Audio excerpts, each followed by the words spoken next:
What's going on YouTube? This is Archer Blues coming at you with a video number I've lost count. And it's not because I have a countless number of videos on my channel. It's just because I haven't gone through it to tally them up and then report it to you now. And sarcasm. I figured I'd come with it looks like it's going to be a slightly different video. But I think this is a well-timed video. Happy for people to correct me if I'm wrong, as per usual, in the comment section. Go for it. And then in lieu of that as well, or in light of that, also like and subscribe if you enjoyed the video and are keen to see more. I don't know about everyone else, but for me, given my background as well, when it comes to my career, obviously it's not the pathway that I'm on now, but nonetheless, I used to work within the regulatory aspect of the maritime industry. So the Titan submersible has been pretty interesting to me. Just, I guess you can say, the post hoc analysis of everything that went wrong, even the lead up, the expenditure of search and rescue assets, trying to find the vessel. It was interesting to watch. It did sort of captivate a bit of a morbid curiosity for me, not so much in the mocking of the victims of it, as I've seen online. I think that, if you want to go nuts, I personally think that regardless of whether you're a billionaire or a millionaire, there's still a duty of care that needs to be exercised with you, or all the way down to someone who's earning or has a net worth of $5 and some change in their pocket. There's a duty of care that we need to employ when we're dealing with one another, and that empathy needs to extend as best as possible. People can lose empathy for someone, but it's never not there in the first place, if that makes sense. This has been fascinating for me from a regulatory standpoint because I wasn't a surveyor in the maritime industry, but I did work with a regulatory body, which meant that I had to deal with a lot of people who think they know better, explaining why the regulations and the standards that keep people safe on board a vessel don't apply to them, right? Now, for those that are unfamiliar with the maritime industry, I guess it's a bit of a sense of irony. I sound like I'm from, was it Memphis or Baltimore where they pronounce it like orange juice? Anyways, nonetheless, the irony behind this is the event, the vessel, the ship, the ocean liner that was the catalyst for the development and implementation of the regulation SOLAS, Safety of Life at Sea, was the submersible's namesake, the Titanic. A lot of people don't quite understand that, in the sense that prior to the Titanic, I think there were regulations. It's been a minute since I've been in the maritime regulatory space, but that was the impetus for SOLAS. STCW, which is like the certification for operators on a vessel. Navigations Act, I think, predated, but there was SOLAS Convention introduced into the Navigations Act by way of amendments that talked about the safety equipment on board, the lifeboats, so on and so forth, and the compliance standards that are required for it as far as visibility and such. These were all lessons from the Titanic. That's why you have orange lifeboats. They're easily visible in the sea. Even if it's dark, you shine a spotlight on it, it's a lot easier to spot an orange lifeboat than an open hull wooden lifeboat, regardless of whether it's white. White, which would be confused for the break of a wave, or just standard timber colors, which will be missed in the night. All right? So, sorry, it's coughing. it's set the precedent for modern seafaring in a safe manner. Either way you look at it, the point I'm getting at is I've worked within this sphere, and this has been interesting to watch it because it is a case study in everything that I would have to deal with on a daily basis in a secondhand form, but then a marine surveyor, all the bullshit that they would have to deal with from someone who wants to cut corners when it comes to building a fishing boat or something like that, or a design of any other vessel, that they can point to now and say, well, do you want to be like Titan? I know you're not building a submersible, but you will get washed up, have millions of dollars spent trying to find you out in the middle of the ocean. It's easy for that to happen. Now, let's move on from the beginning there, the peculiarity, what piqued my interest for it, and let's look at the process. A lot of people have looked at this as a case study of billionaires spending money to kill themselves.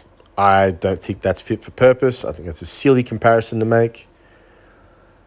A lot of these people have turned around and talked about how capitalism caused this, which I don't agree with. I think that you can use the same logic as to capitalism introducing solace, right?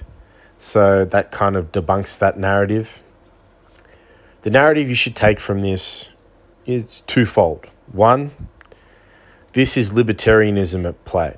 Stockton Rush was against regulation.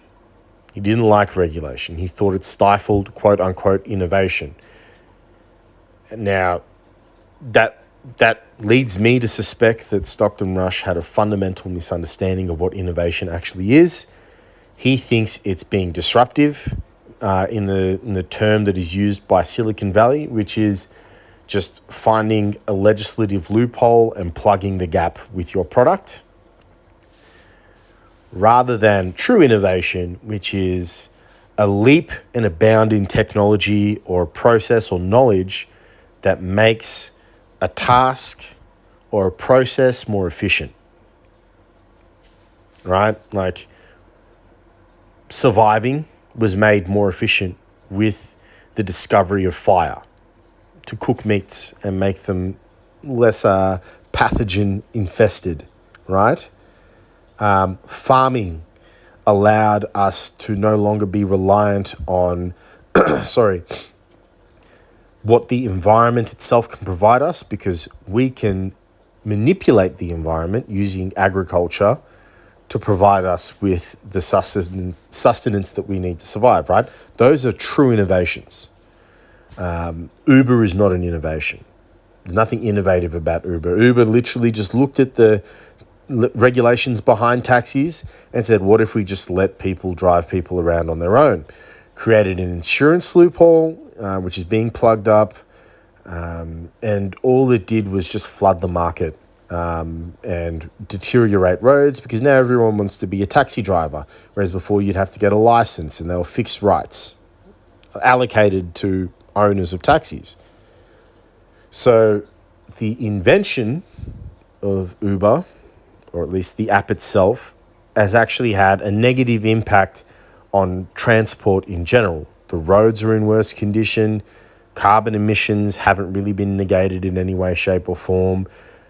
Yes, the convenience for the commuter has been raised at just a marginal amount, but an effective public transport system would negate that altogether.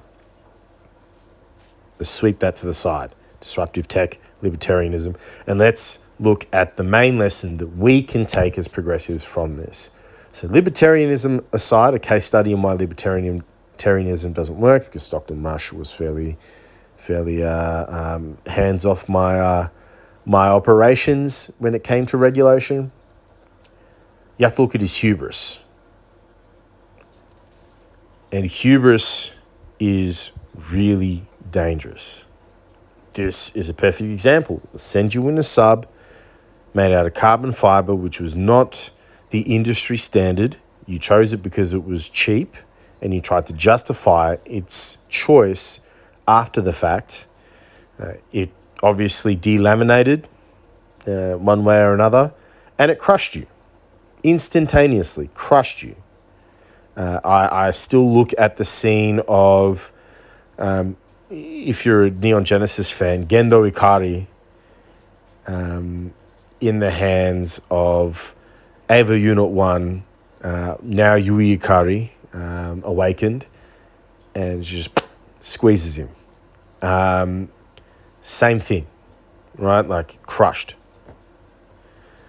And the hubris is ignoring all the feedback loops. He had employees that had expressed their concerns of using carbon fiber, employees that expressed their concern of using an acoustic system to listen for when there are cracks and compromises within the hull, despite the fact that it's carbon fiber. Once that hull is compromised, it is gone. It's not like metal where it's a homogeneous material. It will just collapse and crush. Metal at least has some sort of give. Carbon fiber doesn't. If you've had a carbon fiber bike, for example, like I'll never be able to own one, I'm too heavy, unless it's a mountain bike, but you go and put a bit of strain on those forks when you have a lot of weight behind you, and they'll just snap completely, rather than bowing if it's a steel bike or an aluminium bike to a certain extent as well. Either way you look at it, it was that hubris, the unwillingness to listen to that feedback, and that arrogance, the narcissism, to think that you know better than an engineer that deals within this space, that led to 5 people dying, 4 of which were innocent bystanders. All they did was jump on a submarine to see the Titanic. And had they have gone with any other project that did that in a safe and ruled safe by the Lloyd's Register, which is something I was sort of alluding to before when it comes to surveying and making sure standards are met within the maritime industry, they would probably be still alive here today. Wouldn't be a great experience because it'd be one-on-one, the pilot of the submersible, and then them sitting in the quote-unquote passenger seat on a 2-man operation. It'd cost them a lot more money, but they would be alive. That's the difference. And this comment in one of the videos that I watched, we can learn from as progressives. And I'll talk about why in a moment. It's a 20-odd minute long video I'm hoping for. So let's read it. You can read it yourself, but I'll read it out anyways. The saying that a narcissist will sink an entire ship full of people just to be captain for 5 minutes applies all too well in this case. This is talking about I guess you can say, the original video creator. I'll post a link to it. I haven't really consumed much of their content. Essentially was reading the last moments via transcript of Titan reading back to the mothership. Let's carry on. RIP to the people who believed in him. They are the true victims. The best way to deal with a narc is to not, in this case, a narcissist. They are charismatically infectious, yet dangerous individuals in their quest to put themselves above all others, no matter the cost. And I want to link this back to not just cornbread tubers, not just video essayists, but any content creator within this space, because we've had these content creators within the progressive space do that. They put themselves and their chase for clout and their chase to be a leader of a movement above the movement itself. And we've got countless examples of it. Cornbread tubers in general now keeping the names of other progressive content creators in their mouth with unsubstantiated claims in order to game the algorithm so they can get views and make money off it, all the while undermining the cause of the progressive movement. We've seen it with people like Jimmy Dore, who have tried to usurp things like Force the Vote and the Movement of the People Party to meet his own ends and get his own clout and money. And look, we've seen spouts of it within the debate brosphere, live streamer sphere, where they may act a little magnanimous as well. Funnily enough, though, it's generally not people like Vosh, Keffels, or Xanderhall, for example, especially not Xanderhall or Demon Mama. They generally do not operate that way. where you will have people trying to act as a thought leader. And the hubris that I'm talking about and the narcissism that I'm talking about is an unwillingness to sit down and digest the feedback and your ideas, and to be able to engage with a community to see whether your ideas meet the fundamental requirements for progressive thought. And I figured I'd create this video because I watched Demon Mama's reaction to the Foreign Man and Foreign Land video essay. Like, ridiculously factually incorrect. She had a really good preamble into it as far as the behaviour muddying the progressive movement as well. And then she had a discussion with Soul Bunny, and any dishonest acting aside, the one thing I took from that discussion was Soul Bunny was unwilling to listen to Demon Mama, even when Demon Mama was approaching this from the standpoint of just trying to fix this issue within the left. She was unwilling to take that feedback on board and grow from it.